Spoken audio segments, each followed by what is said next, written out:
And it's my understanding that the past Rotary president can go anywhere he would like to go in the world. It's his decision, and he chose us. Now, the question would sort of arise, why? Well, Stella gave me her theory on it, and that was that after a few years of sort of incompetent male leadership, he's come to thank her for straightening things out. Now, I see Louisa and Wendy's nodding their head, said, finally, he has said something we can agree with. But whatever the reason, we're very thankful that you're here. And as can be expected from any Rotary International president, he has a very extensive, impressive, professional, and Rotary bio. And I'm not going to get into that today. You can read it in the pamphlet. You can go online and see what his bio is. I'm going to tell you a couple of stories of my experiences from my time that I spent with him as district governor. Any of you that have been to San Diego and been through that training know what an intense week it is, filled with wonderful speakers, great educational breakout sessions. But the incoming president has about 2 hours that week to inspire and enthuse the 500 and some odd district governors that are about to come on in July 1st. And I remember the first time that then President-elect Ron spoke to us. And he talked about his youth and being a member of the Key Club, which as I understand it is something like Interact, but only the Kiwanis, and how much he enjoyed it. And when it became time for him that he wanted to join a service club in his life, why didn't he become a Kiwana? Well, the reason is very simple and a lesson to us all. Somebody invited him to a Rotary meeting and asked if he would like to join. And from there, he became president of RI.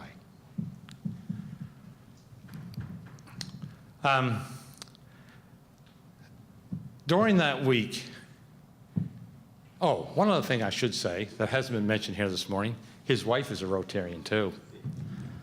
Not the same club, I understand. During that week, the incoming president unveils his theme. And you can see from the signs that are around how important that theme is, because that's what district governors use to sort of guide their year. And that incoming president has about, when he starts out introducing his theme, in the very first few minutes is critical, because if he doesn't grasp us, he loses us. And I heard somebody say this morning, I guess, the 5 things that Mike McGovern said. Well, I can remember seeing President-elect Burton on the podium looking down at us, and it appeared he was looking each one of us directly in the eye. And here's the first thing he said, and I think it bears repeating. Why are you here today? Why did you join Rotary? The reasons are probably as numerous as the number of Rotarians in the room, but hopefully at some point you came to get involved, to make a difference. And in Rotary, it's just about everything else in life. The more you put into it, the more you'll get out of it. If you only put in a token effort, you won't achieve very much or get much satisfaction out of what you do achieve. But when you make the decision to truly Rotary, to accept Rotary service and Rotary values into every day of your life, that is when you will see the incredible impact that you can have. That is when you'll find the inspiration, the excitement, and the power to truly change lives, and no one's life will be changed more than your own. With those words, he had us in the palm of his hands.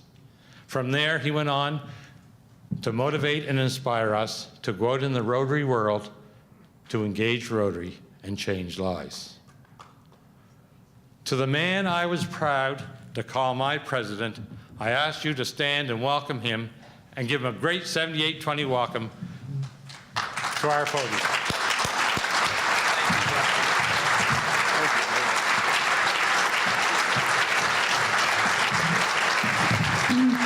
Thank you very much. Please sit down. I've been trying to decide whether I should get that cane, but I know we're ahead of time. And I've been told in the past to take as much time as I need. So, and I will absolutely do so. It is absolutely wonderful to be with you today.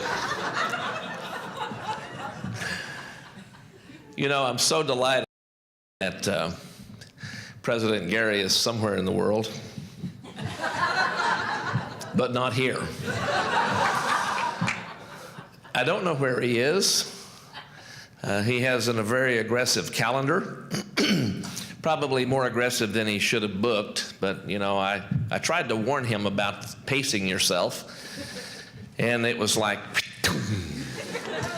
so you can only help someone if they want to be helped. But you know, we're delighted that Gary and Corinna asked us to come here. Actually, as Greg mentioned, one of the things, it's become a tradition, I think, at Rotary International, at least so far, and I'm hoping that President-elect Robbie continues it, is that we've all extended to the past presidents, who we think have paid a pretty good price to be called a past president, the opportunity to tell the president where they would like to be sent as president's representative. And many of them, some of the older past presidents, no longer represent the president. And I'm getting closer to. But so you know, we're able to get the list. And I told the past governors last night that we remembered fondly being here in this hotel in 2007 at Monty Odenaart's Institute. And as you know, Monty and Liz ended up being our aides, and we were so impressed with them, and they became such dear friends that we had such a wonderful experience here. We wanted to come back. We love the spirit of Canada itself, but we really love the spirit of the folks in this district. And so we looked to see who the governor was, and we remembered Stella and Paul, and we'd met them a couple of times and thought it would really be a lot of fun to go someplace. We could have picked anywhere in the world. We thought about Australia, but we had just been there with our convention, et cetera. Looking at other international destinations, we looked at Texas. But we decided that we would really rather come to Halifax. And so when I sent my request to President Gary, he honored it.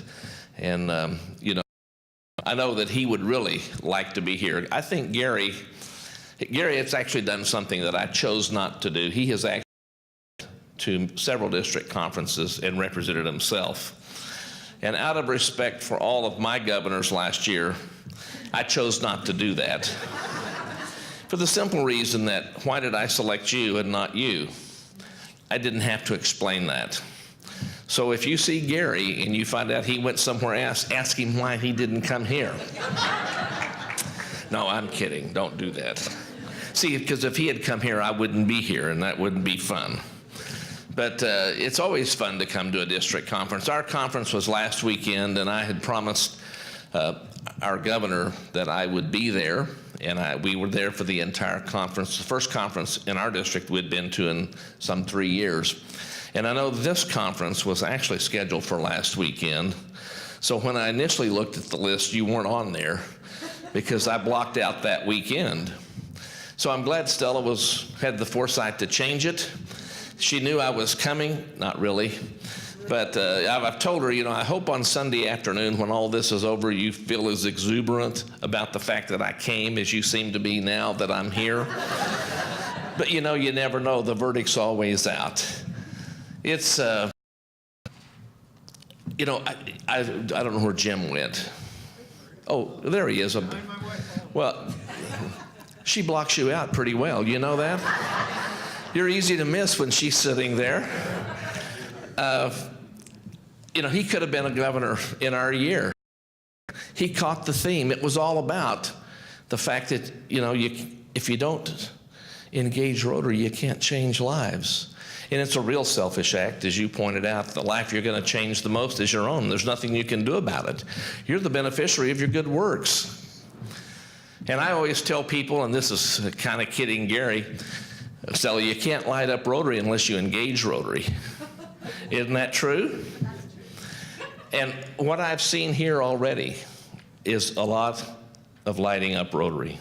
So you have, this year, gotten the Rotarians to continue to engage Rotary. And that's a real plus.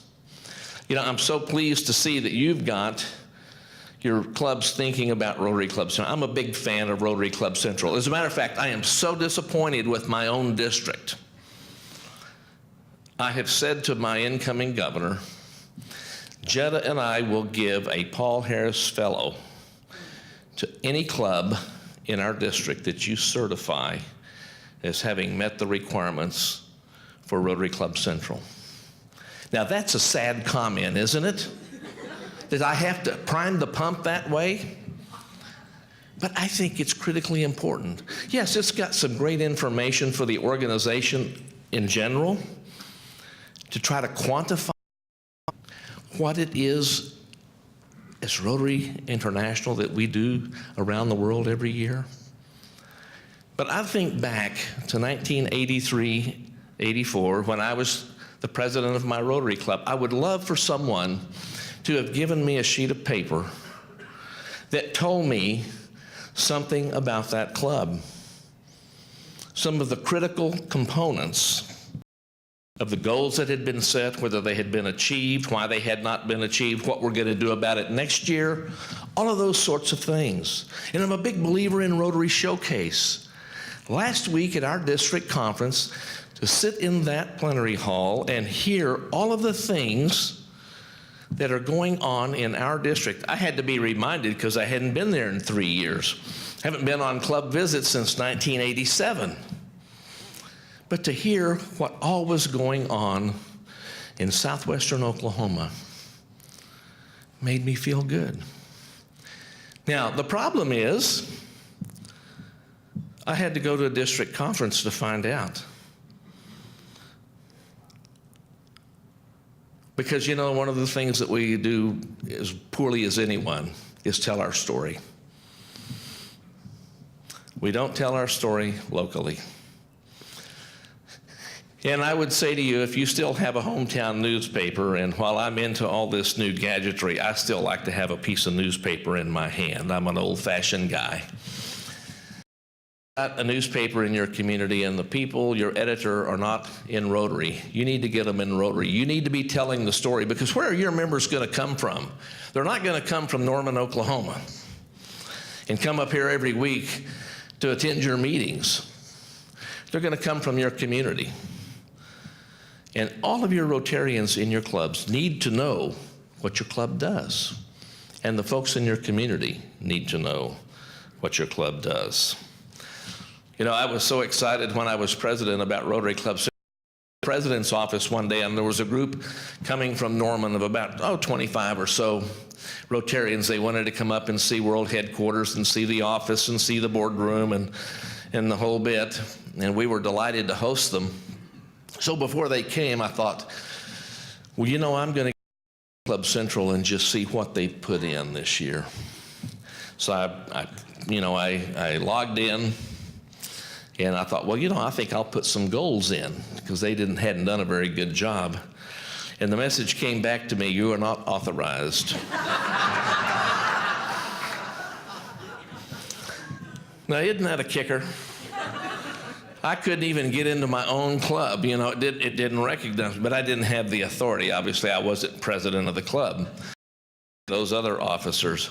But, you know, if you haven't really gotten into that, please consider that, because it's a great tool to make your club even stronger. You know, one of the things that has been going on for several years now, about 4 or 5 years ago, the board took $3 million from the reserve fund and dedicated it to membership development, which sounds like a really great idea. The problem with that is there was no plan on how we deal with that. So starting working, when I came on board as the president nominee, Kalyan Banerjee was the president and Sakuji Tanaka was the president-elect. And so we had started working the year before in Ray's year on regional membership plans.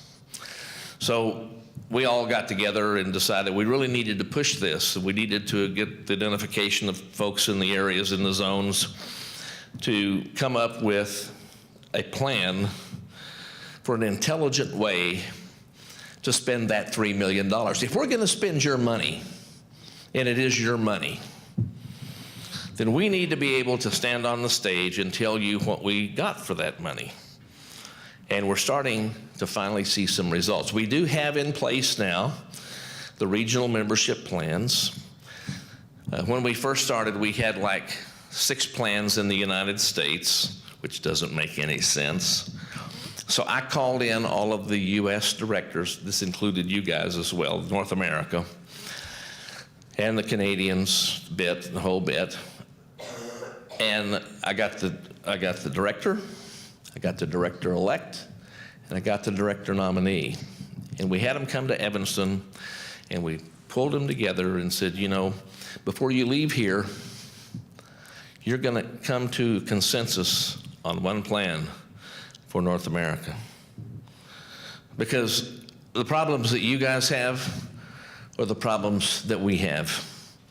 And one of the greatest areas in the world where Rotary is not growing is North America. So we've got work to do. You know, for the first time in many years, when we left office on June 30, there was a positive increase in members last year of some 8,000.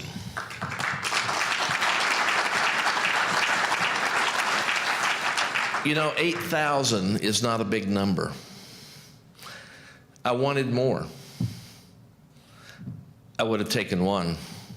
I didn't tell anyone that. As I speak right now, we're about 40,000 ahead of where we were at the beginning of the year. I don't know how that will hold.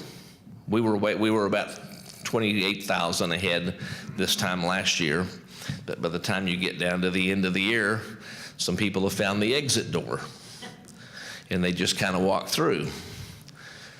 I think we'll be positive again. I think with the development of and implementation of these regional membership plans, I think we've started to turn the corner. It's not going to be a quick fix.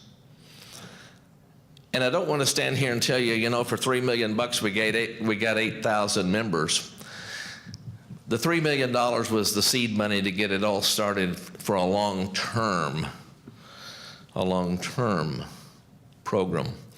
When President Gary came on board, we brought him into the process to get buy-in. Just what you're doing in this district with your governors. It's continuity. Let's don't reinvent the wheel. Let's don't change tires every time we get a new person. Let's develop something that's good and keep it going. When President-elect Ravi came in, we brought him in as well. And I got Gary and Ravi to agree with me on who would chair the membership effort for 3 years. And initially there was not consensus on who that should be. So we had a few little personal meetings with each one, and we got them all to agree, and I wrote a letter to this person. And it had 3 signature places on it. One for me, one for Gary, and one for Ravi. And I took the letter to each one, and I'd already signed it, and I said, you need to sign this. We're going to ask this person to do this, give them the responsibility for 3 years. We're going to agree on this because we've got to get this moving. Our survival depends on this. And we all agreed. I think we're seeing some results as a result of that, you know, some positive results. But you know what we need? How many people can tell me how many members Rotary International has brought into the organization? Can anyone tell me? 0. Have you ever met a member that was brought into Rotary by Rotary International? I haven't. It's real simple. The members of Rotary International are Rotary clubs, not Rotarians. Rotarians are members of Rotary clubs who can extend an invitation to join your Rotary club. Has to be one of your members, has to be you, right? So, whether we succeed or not depends on who? You. Now I'm going to embarrass some people in this room. I want everybody to look around when I ask you this. Would everyone who has brought in a member this year please raise your hand? Look around, look around. See the ones who don't have their hand up? Now my question, so you can put your hands down. My question to you is why? Why haven't you brought someone in? Why are you so selfish? Why? We have a great theme next year. Be a gift to Rotary. Have you ever received a greater than being asked to join a Rotary club? In retrospect, looking back on your experience, and I have to believe you're pretty committed because you're here this weekend, have you ever received a greater gift? Why don't you share it? Why are you being so selfish? Because you know what's going to happen? When you share that gift, it's only going to grow for you. It's only going to be a greater experience for you. It's much more important to give a gift, as we all know, than it is to receive a gift. But you've already gotten your gift. I would bet you that if I ask everyone in this room who sponsored you into your Rotary Club, you could tell me. I bet you if I asked you who the president of Rotary International was that year, you couldn't tell me. Or who the governor was. 40 years ago. Paul Harris, yeah. Did you know Paul well? Okay. But see, that's how important it is to us. And Greg mentioned the fact that I was very active in Key Club in high school, and I really did think I would be someday a Kiwanian, but they never invited me.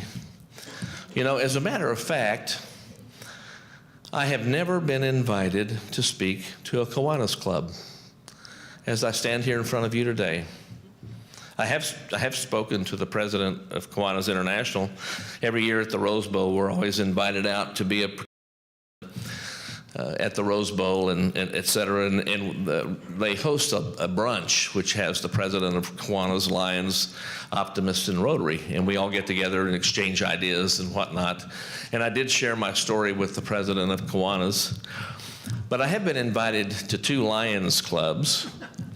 The first city when I was the sitting governor for Rotary, and I said to them, you know,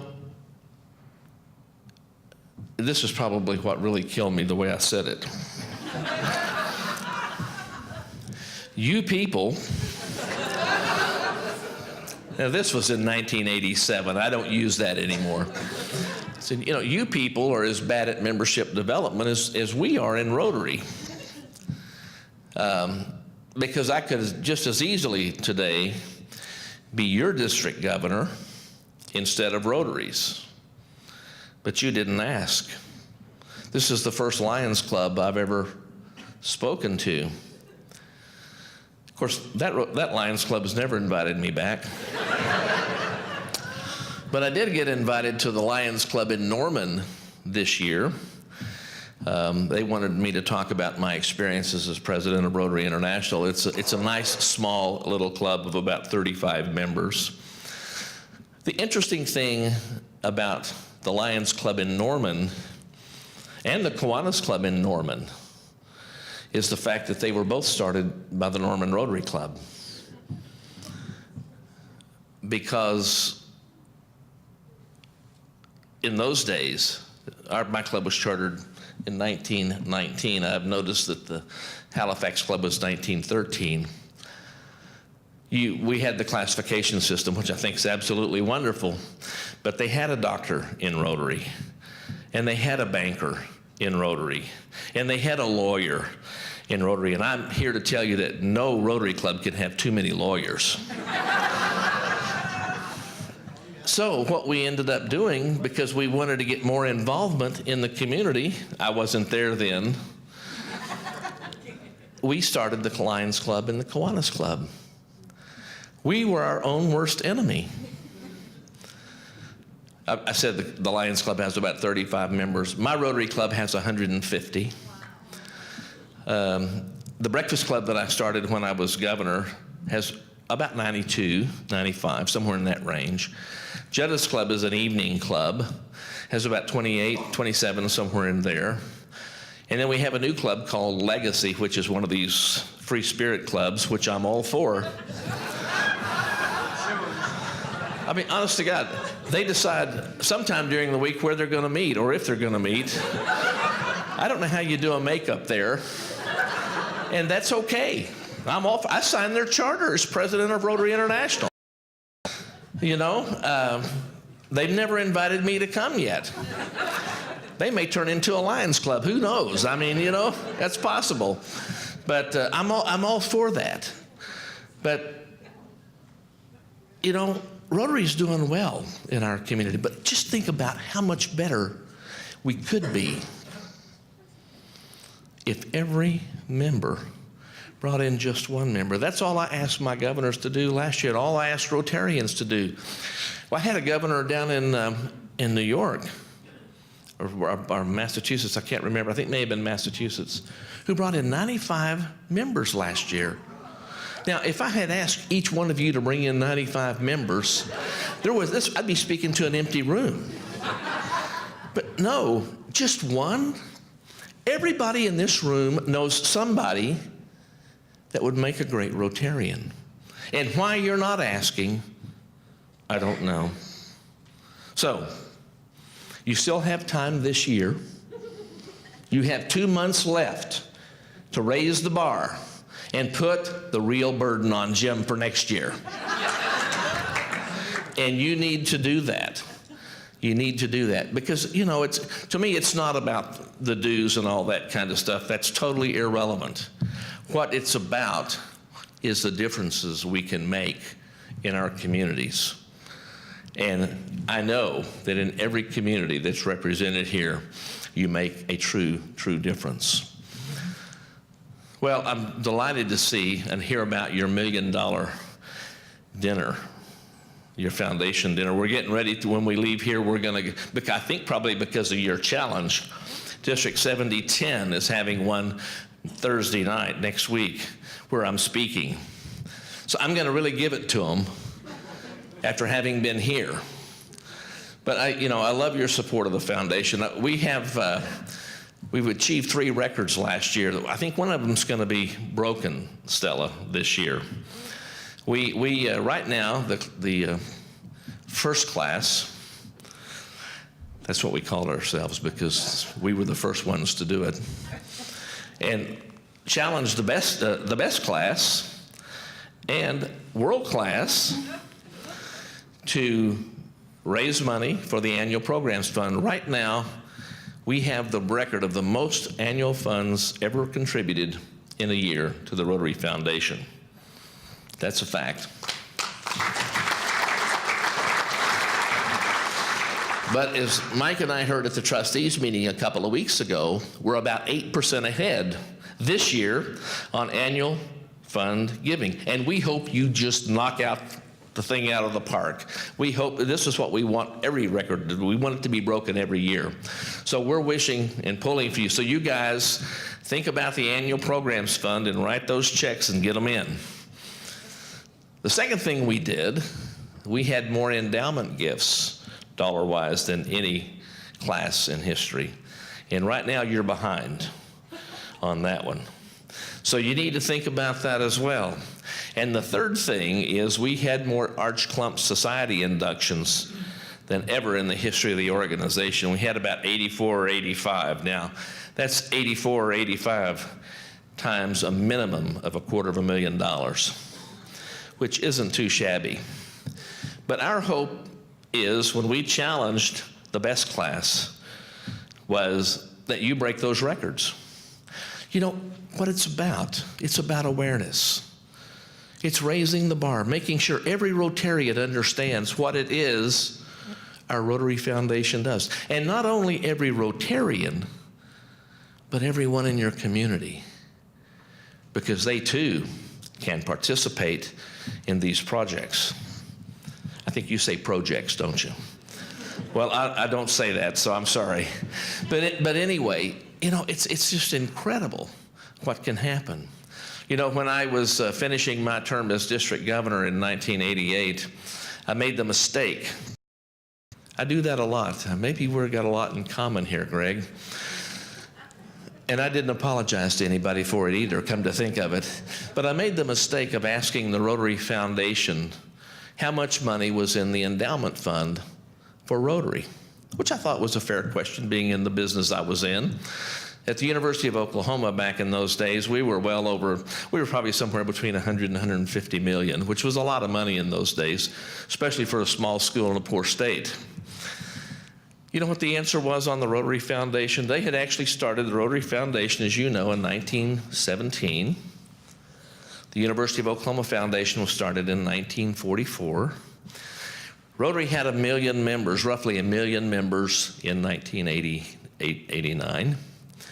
Many more than we had graduates over all the years, as you might imagine.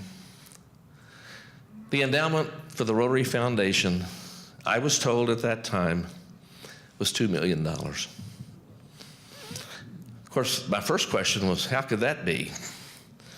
Because I know I hadn't pulled all this together just yet. Paul Harris fell us $1,000 a pop, but you know we spend that money 3 years later. And I'm all for that. That works beautifully because that's how we do all the wonderful things around the world that we do. That's how we change all the lives that we change. But I said to the staff and to a couple of real high up people like past presidents that I knew a little bit, that we need to have more money than that. We need to have a program where somebody can be a Rotarian forever. So they can continue to give money to the foundation in the annual programs fund, but you know, they might like to set up an endowment so that in perpetuity they continue to support the foundation. Well, because of that smart alecky remark, I was invited to be a consultant to the development committee of the trustees. And we put the permanent fund initiative together, and we couldn't call it the endowment fund because of translation issues. That has since come back around, and we're calling it the endowment fund again. But you know, we've made a lot of progress. When you count expectancies, we're about $990 million. Isn't that amazing?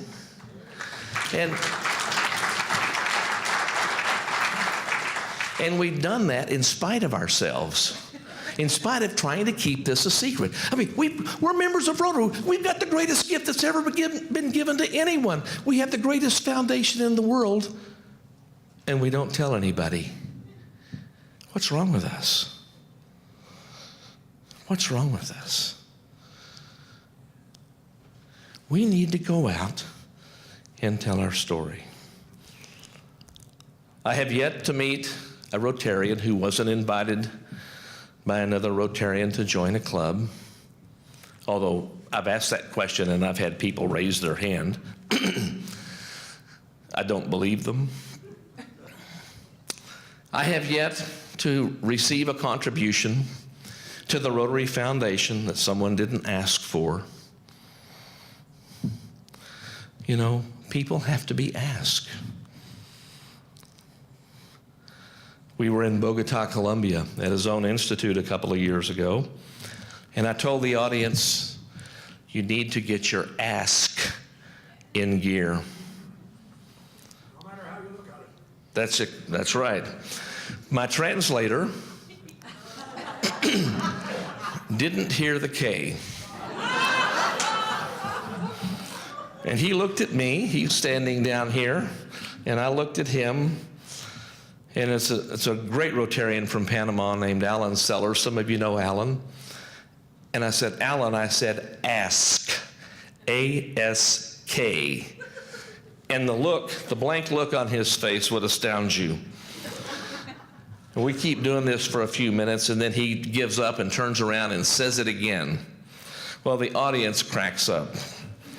There's another Rotarian who was also helping me with the translations. He came to the podium and said, let me tell them what you said.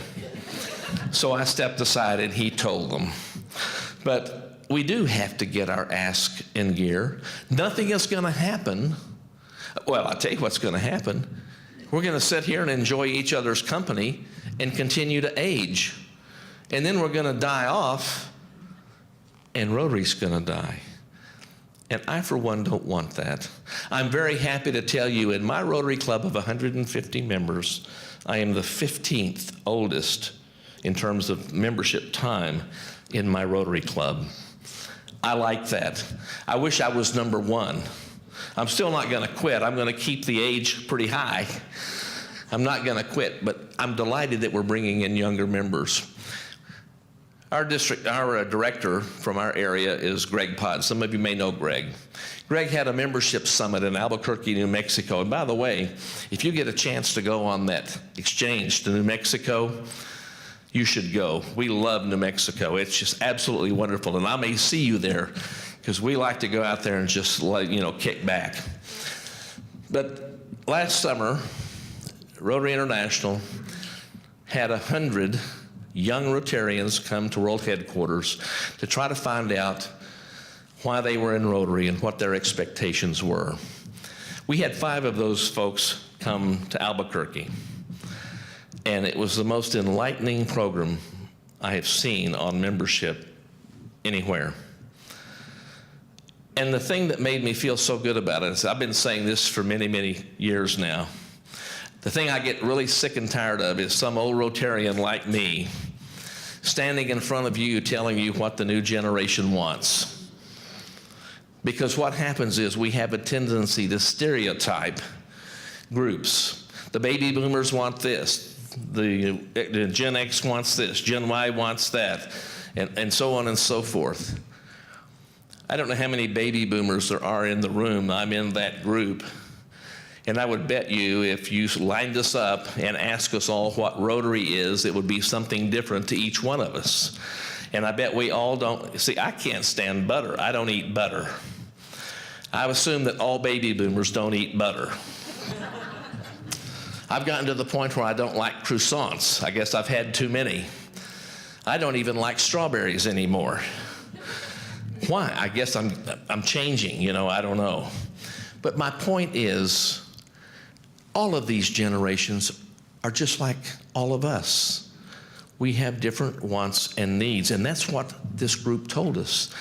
They liked being in Rotary because of what it is and what it does, and the fact that they get to sit next to somebody who's had this experience before, and in many cases, a pretty high-powered person, and pick their brain and become friends with them. Our district governor last week had 3 of those 5 come to the district conference, and I can assure you, they were the hit of the conference. There's 100 of those young people just south of you. And sometime you might get that list and see who's close, because there will be some that'll be really close to you. And you might have them come and give you a program. I talked to my club president who was at the conference last week, who's from our hometown. And I said, we need to have, there's one from Hutchinson, Kansas. She's 32 years old. She's the mayor of Hutchinson, Kansas. The other one that was from Killeen, Texas, and she's, 31 or something like that. And I said, you know, you ought to have these 2 young ladies come to our club and be a program sometime, and we'll invite all the clubs in the area. So that, because most of us sit there and think, well, you know, if they're always on their iPad or their iPhone or their Android or whatever, and they're on those things a lot, just like many of us are. But you know what they want? They want a chance to do something. They want a chance to get engaged. They want a chance to light up Rotary. And who's going to give them that chance? It's up to us. We have to do that. It's up to us. If this organization is going to survive, it's only going to survive if we light up Rotary and we pass that torch to someone else, and the next thing you know, the room is full of lights. What was it Gary said that Confucius said? It's better to light one candle than to sit in darkness and curse the world. You know what? I think we're sitting in darkness cursing the world now. And we need to change that. Nobody's going to change it for us. I hate to think that I ended up being the 103rd president of Rotary International, and it died. Isn't that a sad thought? Can you imagine? Just think about just your own community. What wouldn't be getting done if you didn't have that Rotary Club? Maybe it'd become a Lions Club, a Kiwanis Club, an Optimist Club, but it would probably become a Pessimist Club, and nothing would happen. So it's up to us. It's really up to us. Everybody going to Sao Paulo to get inspired, to light up Rotary? It's going to be a big blowout. I'm telling you, it's going to be a lot of fun. We hope to see you there. You know, we're just really, really delighted to be with you. We do feel it. We talk a little funny, and that's okay. You know. Oh, you don't talk funny at all. You sound like you're from the Maritimes. Now, say again? Prince Edward Island. Is that not in the Maritimes? Now, you're going to mess me up. You know that. Anyway, Governor Stella, thank you for having us. We're really glad that, again, that Gary and Corinna are somewhere else. And I will tell Gary that what a great time we had here, and I know that they would really love to be with you, and you would be very warm and welcoming to them as you would any president's representative. But we feel a great special privilege to be with you, and we wish you Godspeed and continue to light up Rotary. Thank you very much.